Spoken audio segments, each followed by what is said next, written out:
और इस वक्त की एक बहुत बड़ी खबर आपको बता दें कि सुरक्षा परिषद की स्थायी सीट के लिए रूस का भारत को समर्थन सामने आया है। दरअसल रूस ने यूएनएससी की स्थायी सीट के लिए भारत का समर्थन किया है और यूएन की सुरक्षा परिषद में अभी दरअसल भारत अस्थायी सदस्य है, लेकिन रूस ने स्थायी सदस्यता का समर्थन किया है।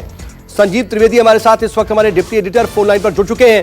संजीव, ये अपने आप में एक बड़ी खबर और कहीं ना कहीं जो भारत और रूस के रिश्ते हैं वो जाहिर कर रहे हैं कि भारत के दोस्त उसके साथ बाकायदा खड़े हैं।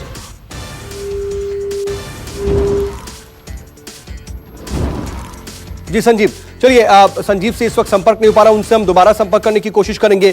लेकिन सुरक्षा परिषद की स्थायी सीट के लिए रूस का समर्थन ऐसे वक्त में सामने आना जब भारत और चाइना के बीच सीमा विवाद चल रहा है और चाइना को एक कड़ा संदेश देने की कोशिश भारत की तरफ से लगातार हो रही है। और इस वक्त राजनाथ सिंह जो रक्षा मंत्री रूस के दौरे पर भी हैं, ऐसे वक्त में सुरक्षा परिषद की स्थायी सीट के लिए रूस का समर्थन आना अपने आप में एक अहम नजर हो एक तरह से बेहद अहम हो जाता है। और यूनाइटेड नेशंस सिक्योरिटी काउंसिल की स्थायी सीट के लिए रूस की तरफ से यह समर्थन आया है। बता दें कि भारत अभी सिक्योरिटी काउंसिल का अस्थायी सदस्य है और रूस ने स्थायी सदस्यता का समर्थन दिया है। ऐसे वक्त में जब चाइना के साथ सीमा विवाद अपने चरम पर है और चीन को भारत लगातार कड़ा संदेश दे रहा है और रक्षा मंत्री राजनाथ सिंह के मॉस्को दौरे पर इस वक्त भारत को यह समर्थन मिलना अपने आप में बेहद अहम हो जाता है। आपको बता दें कि इस वक्त रक्षा मंत्री राजनाथ सिंह रूस के दौरे पर हैं और मॉस्को दौरे पर रूस ने यह ऐलान किया है। ऐसे वक्त में जब रक्षा मंत्री राजनाथ सिंह रूस में ही मौजूद हैं, उस वक्त रूस की तरफ से यह समर्थन सामने आया है। संजीव त्रिवेदी मेरे साथ, मेरे डिप्टी एडिटर इस वक्त जुड़ चुके हैं। जी संजीव, ऐसे वक्त में जब चाइना के साथ सीमा विवाद अपने चरम पर है, हम लगातार एक कड़ा संदेश दे रहे हैं चाइना को, और रूस के दौरे पर रक्षा मंत्री का वहां पर होना और यूएनएससी की स्थायी सीट के लिए समर्थन आना कितना अहम? देखिए, रूस ने पूर्व में भी भारत की सदस्यता का समर्थन किया है और जाहिर है कि ये मौका अपने आप में बहुत महत्वपूर्ण है। रूस में विक्ट्री डे सेलिब्रेशंस मनाए जाने हैं। हमारे रक्षा मंत्री इस वक्त रूस में हैं। हमारे विदेश मंत्री आज RIC की बैठक में शामिल हो रहे थे और चीन की मौजूदगी में रूस के विदेश मंत्री का ये कथन ये बताता है कि भारत का अंतर्राष्ट्रीय जगत में कद क्या है। और जाहिर है कि चीन को ये बहुत अच्छा नहीं लगा होगा, लेकिन फिर भी भारत की जो दावेदारी है उसका समर्थन रूस द्वारा किया जाना अपने आप में बहुत अहम है।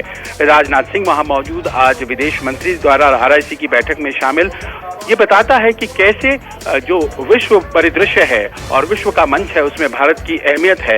और ऐसे में सीमा विवाद में नापाक इरादे पाल रहा चीन, उसके लिए एक झटके की तरह ये खबर आई होगी। जी हाँ, चीन के लिए किसी झटके से यह खबर कम नहीं है। और जिस तरह से इस वक्त की स्थिति है संजीव, जब हम जान रहे हैं कि सीमा पर किस तरह का ये विवाद है, उस वक्त रूस का इस तरीके से बयान सामने आना कहीं ना कहीं चाइना को भी एक किसी तरह से ये रास नहीं आया होगा। लेकिन साफ तौर पर रूस के विदेश मंत्री की तरफ से ये बात कही गई है। और बहुत शुक्रिया आपका तमाम जानकारी के लिए। आप नजर बना रखिएगा, हम आगे भी आपसे अपडेट के लिए जोड़ेंगे। इस सब के बीच आपको एक और अहम खबर बता दें कि रक्षा मंत्री राजनाथ सिंह ने रूस में महात्मा गांधी की प्रतिमा पर माल्यार्पण किया है और विनम्र श्रद्धांजलि अर्पित की है। रक्षा मंत्री ने रूस की राजधानी मॉस्को में भारतीय दूतावास का दौरा किया। इस दौरान महात्मा गांधी की प्रतिमा पर उन्होंने माल्यार्पण किया।